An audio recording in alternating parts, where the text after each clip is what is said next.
Hi good morning. ഇന്നത്തെ ദിവസത്തിലേക്ക് എല്ലാവർക്കും സ്വാഗതം. എൻ്റെ ഇന്നത്തെ ബ്രേക്ക്ഫാസ്റ്റ് ദോശയും മുട്ടക്കറിയുമാണ്. അപ്പോൾ ദോശേൻ്റെ മാവ് ഇന്നലെ അരച്ച് വെച്ചിട്ടുണ്ടായിരുന്നു കേട്ടോ. ഉഴുന്ന് ദോശയാണ് ആക്കുന്നത്. മുട്ടക്കറി ആക്കാനുള്ള തയ്യാറെടുപ്പിലാണ്. അപ്പോൾ ചീനച്ചട്ടി അടുപ്പത്ത് വെച്ചു. അതിലേക്ക് ഉള്ളി മുറിച്ചിട്ട് ഉള്ളീൻ്റെ അകത്ത് കുറച്ച് ഉപ്പിട്ട് ചെറുങ്ങനെ വഴറ്റിയതിന് ശേഷം തക്കാളി ഇട്ടു.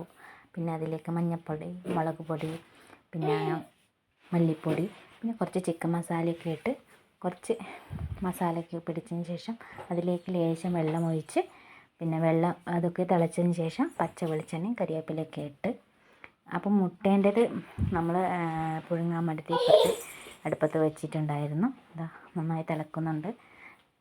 അപ്പോൾ മുട്ട വെന്തതിന് ശേഷം കഷ്ണങ്ങളാക്കി ആ കറീൻ്റെ അകത്ത് ഇട്ടു. അപ്പോൾ മുട്ടക്കറി റെഡിയായി. അപ്പോൾ ഇപ്പുറത്തെ അടുപ്പിൽ നമ്മൾ ദോശ ചുടാനുള്ള തയ്യാറെടുപ്പിലാണ് കേട്ടോ.